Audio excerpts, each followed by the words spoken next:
252 stemmen binnen uitgebracht. Waarvan 1 blanco. 10, 110. Voor 141. Lokmeenschap FNB. De Friese Nationale Partij docht in oktober voor het eerst mee onder de Tweede Kamerverkiezings. 56% van de leden stemde Joet voor meidwaan op de extra ledengeerkomsten in Frenscher. Listloeker Aandjella Soeboer is blied. Je schreeuwt geschiedenis. Dit is een historisch gedij, zei ze het. Zo beleef je het ik. Zo beleef ik dat ik. Ik zeg het alleen net als mijn vertjenst. Ik zeg het als een vertjenst van de hele partij, maar het is wel een historische dag. Hoe wil je die 40% die je net voor is, weer mij nemen en mij krijgen? Nou ja, dat is onderdeel van wat we de komende tijd doen. En natuurlijk in een campagne vieren. Maar een van de wichtigste zaken, en kijk, onder het begin, hoe het zijn, is dat we de club echt bij elkaar houden kennen. Altijd een nee-west wie, dan hier ik op het podium kwam en zijn de schouders eronder, we gaan terug naar de gemeenteraadsverkiezingen. Ik hoop echt dat het oorsom is. Ik hoop echt dat de mensen die het nou zijn, we doen het net om wat voor reden dan ik.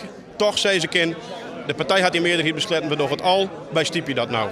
Onder stemming ging een pittige discussie vooraf, want de leden van de partij denken heel verschillend hoe wol of net meidwaan on Kamerverkiezings. Stemmen jou voor? Nee. Nee, dat kunnen wij net stiepje. Het kost het een enorm soort centen, maar ook energie.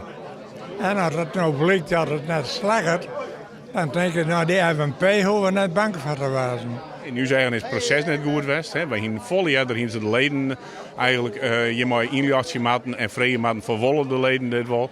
Het tweede is dat wij vinden, als de FNP lioudt, dat we nou een hulp dat werkje in Friesland te doen hebben. De FNP had 20.000 stemmen nodig om in de Tweede Kamer te komen. Er staan daarmee kandidaten uit de provincies op de lijst. We helpen elkaar en ik denk dat wij als lokale partijen de regio's gewoon veel beter op de kaart kunnen zetten. En dat is ook nodig. En ik vind vooral eigenlijk het noorden heel erg belangrijk. Want in het noorden zien wij toch heel weinig mensen op de Tweede Kamerlijsten. Dus de landelijke partijen laten dat echt liggen. Dus wij moeten wel wat. Een deel van de FNP-leden wie wordt heel kritisch op het haardbestuur. Dat zou de leden net goed belutsen hebben bij het besluit om in oktober mei te dwaan. De stemming wie daarom spannend voor partijvoorzitter Jan Arends. Nou, het is altijd wel wat spannend, maar we hebben er wel vertrouwen in. Dus we zijn ook gruwelijk blij dat het nou een ja is. We denken dat het heel goed voor Friesland is en heel goed voor de partij om die vooruit te brengen.